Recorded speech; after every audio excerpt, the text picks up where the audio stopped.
did my speech even better than I can do it. So I want to thank everyone for being here. City Manager Chadford, I know Mayor Pro Tem Wilson is not here, but Kay Weiss, all of you here, and for welcoming me back to Burlington, but also to all the community leaders, the stakeholders and partners who helped bring us to the exciting day. So I'm proud to officially announce, I thought that I had done this last year, that $6 million in federal community project funding is on its way to Burlington to support the Cascade Bridge replacement project. It's one of the most meaningful investments I've delivered as part of over $24 million I've secured for Southeast Iowa through the, this year's community project funding process. And these funds have passed Congress and they have been signed by President Trump, so they are definitely going to be on their way here. Now, from the very first meeting that I had with local officials and my staff, but also through the conversations I had with Representatives Rinker and Collins and Senators Reichman and Lofgren, there were many conversations about this project and why it mattered to Burlington. The Cascade Bridge, as Kay said, isn't just infrastructure. It's history, it's connection, it's opportunity. It's actually a road to Iowa's history as well. Built in 1896, the Cascade Bridge has long been part of Burlington's identity, but for far too long, it hasn't been operational either to vehicular traffic or even pedestrian traffic. And it's cut off this vital connection for emergency vehicles, school buses, families, visitors, tourists, and the residents as this connection between downtown and the bluffs and the park system. Thanks to this investment, Burlington will be able to replace this iconic structure with a modern, safe, and functional bridge, one that preserves its historic character while restoring critical connectivity to the downtown and to the park system. The funding will reopen a vital east-west route and allow residents and visitors alike to move more freely between neighborhoods, businesses, and recreation. But this doesn't happen by accident. As we recall from when we talked about this down at the Cascade Bridge, and people thought it just accidentally happened, community project funding isn't handed out. It's earned.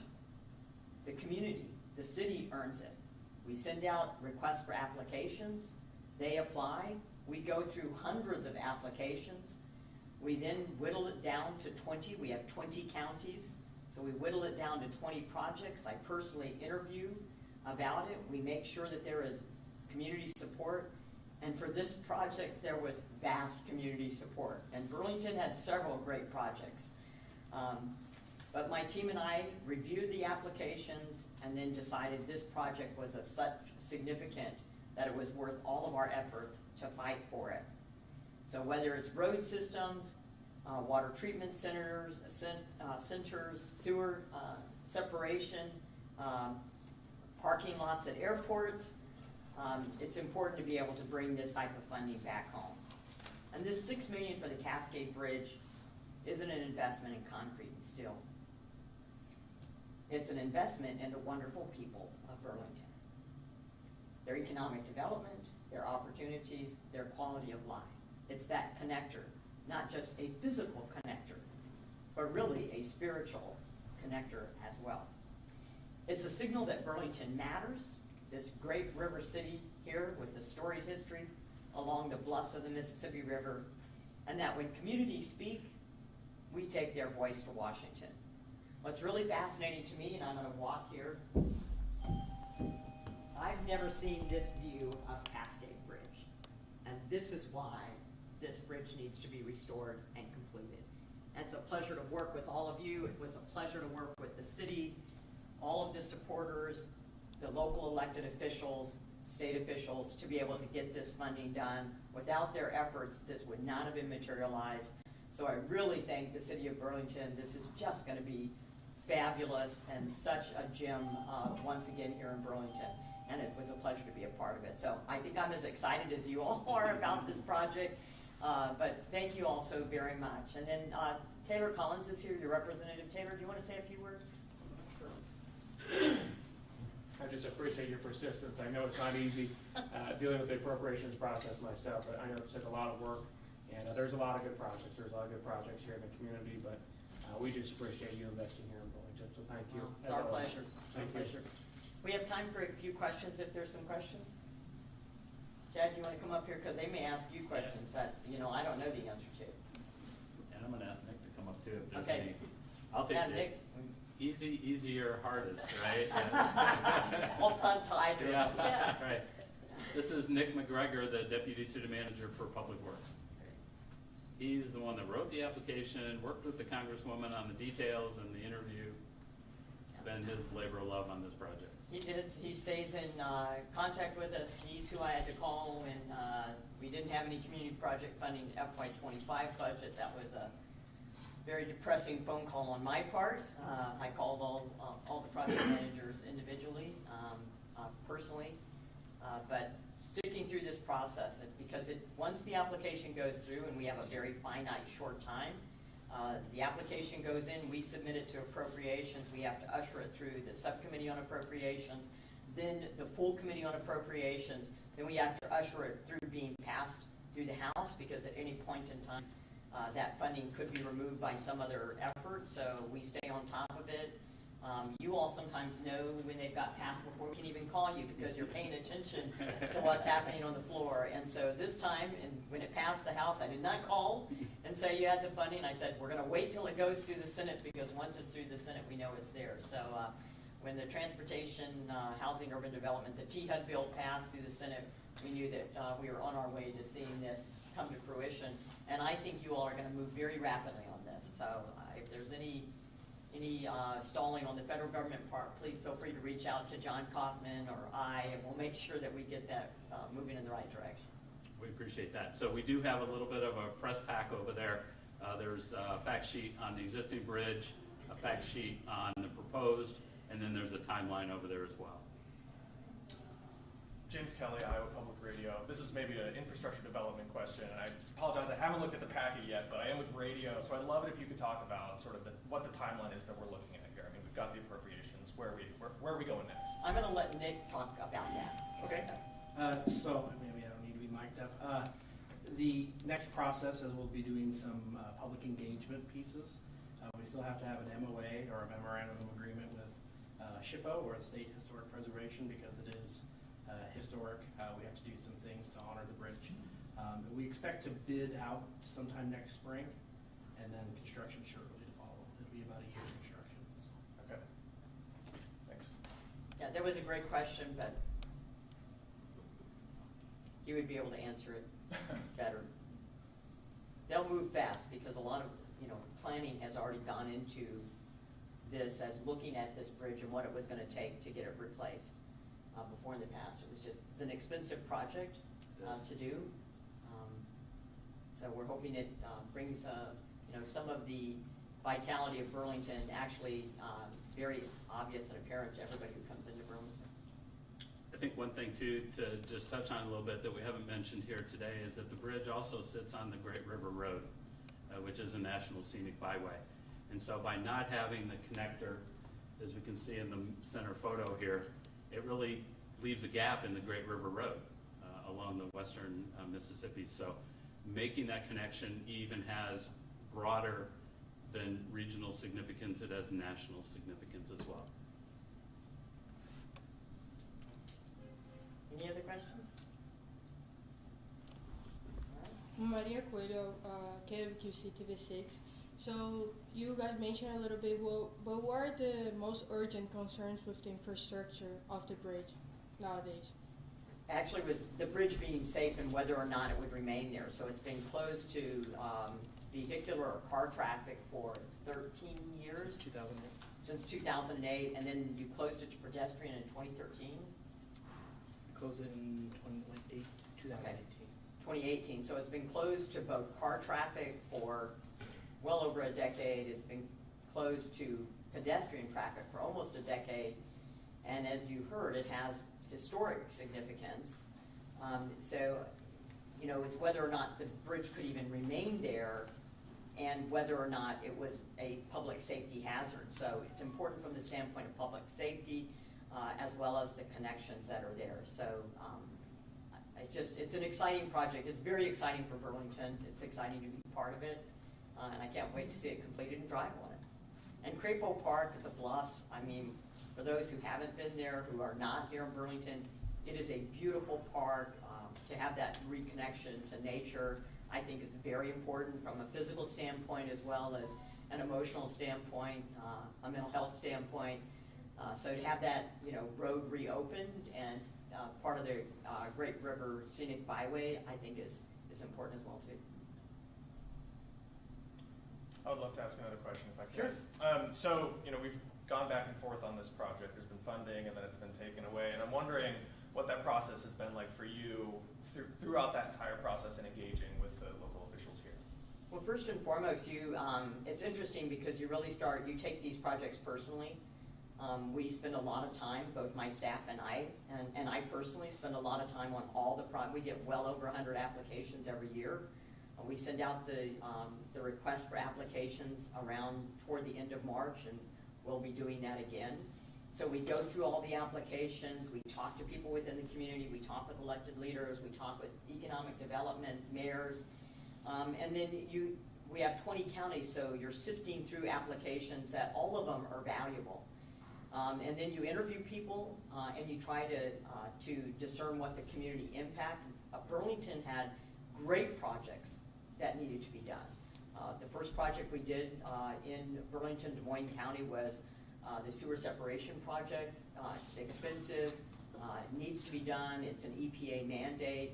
Then we did the parking lot at the airport. We wanted more things to do at the airport. So you have these projects, and once I interview and we decide that we wanted to go forward, then it is a personal mission to make sure. We want all 15 of our projects approved and accepted. And so we work through with the committee, with the subcommittee and the committee to make sure they get approved. And if we don't have 15 approved, then we go back to find out why didn't it get approved. Sometimes we'll resubmit it. There was a roadway up in DeWitt that we resubmitted, just trying to get that project approved. And we finally found out after the second rejection why it wasn't approved on the third try. So for me personally, once we make that decision, we're going to push it forward. We see through it all the way, and we want to make sure all 15 projects. And what's important about that is some people feel it's unnecessary, just let the federal government do it. Some people are concerned about increasing the deficit or increasing the federal debt, but we don't increase the deficit or debt. So there's a top line budget number every year.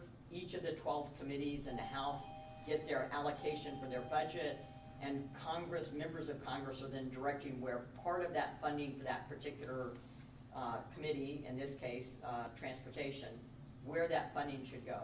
And who knows best? I don't think a president of either party or a transportation secretary knows what's best for rural Iowa. They wouldn't know the significance of the Cascade Bridge. They haven't been down here. They haven't gone to this side of it in the historic houses and then gone all the way around and gone to Crapo Park on the bluffs to see the importance of the connectivity. They haven't been there. And when you're there and you're driving the roads and you're meeting with the people, you understand how important it is. And you just adopt that criticality. And for me, it's personally offensive. I will just tell you that when they didn't put the community project funding, it was very disappointing. I didn't leave it to John, my district director, to call. I personally called the project managers. I let them know, and I let them know that we would redo the application, submit it for the next year, and personally walk them through it. And when there was talk that we might not get project funding this year, I said, I'm not voting for budgets that don't have our projects in it, because it's that important to communities. And the representatives for each district, whether they're Republican or Democrat, know those districts better than bureaucrats in Washington, D.C. Appreciate the clarity on that. Thank you. You're welcome. Yes, ma'am. Brandon, Martha Sir. Hawkeye. I guess this question is probably more for Chad and Nick, but I guess two questions. How confident are we that this is going to be enough money to make this bridge replacement happen? And I know we're pushing almost, 20 years since that bridge has been open. I guess for you guys, what would you say to members of the community who are skeptical that it's going to be repaired and we're finally going to make it happen? Well, let me take the first part of that is that one of the questions that I ask when we do our interview is that, can you complete this project if you get funding? Or if the funding isn't as much as you request? So that's one of the, one of the parameters we're using to gauge whether or not we push a project forward. Because you don't want federal money going to a project that cannot be completed. And it's not unusual, we found after our first round of community project funding, that would have been for fiscal year 22, that not all projects were funded at the complete amount that had been requested. So we ask, if you don't get all of the funding, can you complete the project? Will this funding that you do get, even if it's the full amount, will you be able to complete the project? So that is one of the questions we ask. So I'll touch on a little bit more of the financing, Brad. So our financial advisor has been modeling the Cascade Bridge in probably a 2-series bond issue for about the last 3 or 4 years. And he's confident that we were modeling being able to construct this bridge at the budgeted amount of about $10 million, whether or not we received this funding. That's how important it was to the City Council, is that we continue to proceed budgeting. This is just going to make it a little more of a tax relief on our taxpayers, right? Because we won't have to bond for that full amount. So, but the council is committed to doing the project, as the Congresswoman said, because now we have these funds and we're committed, but we were modeling that we could do it even without these funds. And so I guess we have headed down the road of reconstructing this bridge in the past, and part of the reason why it got derailed is some of the environmental piece of that, the cultural part of it. Because it's on the National Historic Registry, we hadn't done enough to ask the citizens what they wanted of the bridge. And so the Iowa DOT's Historic Preservation Office said you have to go back and reanalyze it. And at that time, the city of Burlington was not financially in order to be able to do the bridge. So now all we need to accomplish is the memorandum of agreement on how we're going to memorialize the bridge. We already have consensus from the state SHPO and Iowa DOT that we are going to replace this bridge. And that's what differs from 2012. I have one last thing, if I may. I see we're getting the signal there. Mayor John Billups was unable to attend, and he sends his regrets, but he also sent this challenge coin from the Burlington City Council, and he wanted to make sure you received that. So, Well, I'm sorry he Thank wasn't you. here, because he was very instrumental in getting us to this point. So thank you so very much. much. Please thank him You're for me. welcome. Thank you. Yeah, thank you. Yeah, thanks so I'm much. so excited. Yes, we are working on opportunities. Oh, it's going to be great. We'll certainly like to bring you. Oh, absolutely. Thank you. Upload it digitally next time. Yeah, again. Okay, I can share that. Yes, thank you. Okay. Great to see you. Thank you so much. You doing okay? Okay. Well, I'll be right here. And the time. I'll tell you what, good staff is everything. Yes, that's right. Ms. Case? Elias. Thank you. Oh my gosh, I'm just Thanks, like, John. thank you back there. This is so exciting. Thank you very much. Thank you. Yeah, take care.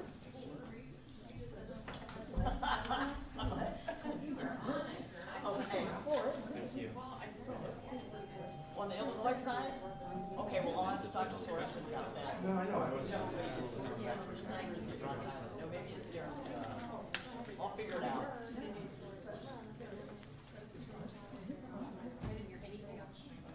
Okay, I'll see what I can do. Okay.